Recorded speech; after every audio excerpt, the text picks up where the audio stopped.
Hi రకన్నా హోరీ Sarath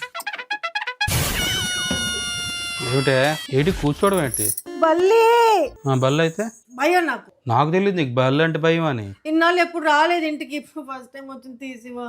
కాదు అందరి మీద అంత నోరేసుకుని పడిపోతావు, కొట్టడానికి మీదకి వెళ్ళిపోతావు. అలాంటి దానికి బల్లి అంటే భయమా నీకు? ప్లీజ్ ఒకసారి అడ్డంగా నించోని అప్పుడు వెళ్ళిపోతాను ప్లీజ్.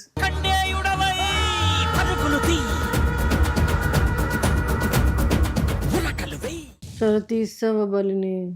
ఇటు బల్లిలు పట్టణంలో కనిపిస్తాను నీకేమన్నా? ప్లీజ్ తీసివా.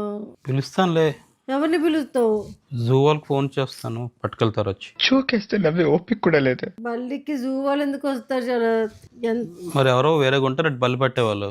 తీసివా. నేను ముట్టను బల్లిని. ఏమిటే బతిమాలుతున్నావు? కైనా అడిసావు ఇంతసేపు? సారీ. ఏంటి ఎంత ఓవరాక్షన్ చేస్తున్నావు? చిన్నప్పటి నుంచి భయం శరత్ నాకు. బల్లు ఇంట్లోనే ఉండను. అవునా? నువ్వేం చేస్తున్నావు? నేను సూట్ కేసు వస్తాను రా, మీ అమ్మ ఇంటికి వెళ్ళిపో.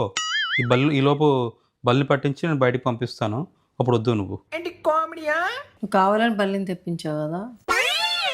బల్లి మంత్రం వేసానే, రా బల్లి అనుకోని. బల్లిని తీసిన తర్వాత చెప్పు, వస్తా బయటికి. అంతవరకు బయటికి రాను.